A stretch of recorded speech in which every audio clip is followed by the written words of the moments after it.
Hayırlı күн. Мен Еркін Аяжан Қайратқызы. Мен Тарлаулы ауылы Айгөз ауданының тұрғынымын. Қазір сіздер мен білім алып жүрген мектебімді көріп тұрсыздар. Бұл менің екінші үйім, болашаққа жол ашатын қасиетті ордам. Біздің мектебіміз кең дала мен таза ауаның ортасында орналасқан. Таңертең күн сәулесі мектеп ауласына түскен кезде айнала ерекше әсем көрініске бөленеді. Мұнда біз тек білім алып қана қоймай, табиғатты сүюді, оны қорғауды үйренеміз. Сенбіліктерге шығып, ағаш отырғызамыз, қоршаған ортаны таза ұстауға тырысамыз. Ауыл табиғаты ерекше тыныштық пен тазалықтың мекені. Таңертең ерте шыққанда дала самалы бетке тиіп, құстардың сайраған үні естіледі. Көкжиек пен астасқан кең дала адамға еркіндік сезімін сыйлайды. Жайқалған шөп, жайылып жүрген мал, аспанмен астасқан жазық дала. Біздің ауыл өмірінің ажырамас бөлігі.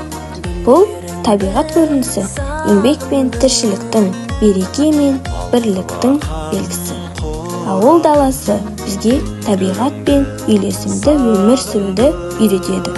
Сондықтан бұл жердің әр тасы, әр бұлағы, әр ағашы біз үшін қымбат әрі қадірлі.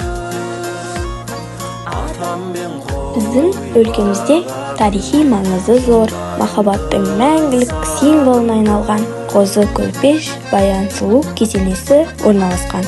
Бұл туған жеріміздің мақтанышы.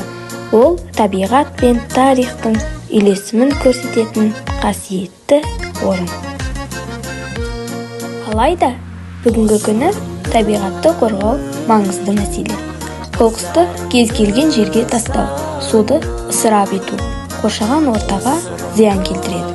Сондықтан әр қайсымыз қоқысты арнайы жәшікке тастауымыз керек, ағаш отырғызуымыз керек, суды үнемдеуіміз керек. Табиғатты қорғау әр адамның борышы. Мен өз туған өлкемді мақтан етемін. Табиғаты көркем, ауасы таза жер. Менің болашағым. Туған өлкенің табиғаты бізге аманат. Оны сақтау біздің міндетіміз. Егер әр қайсымыз кішкентай болса да үлес қоссақ, туған жеріміз одан әрі көркейе түседі.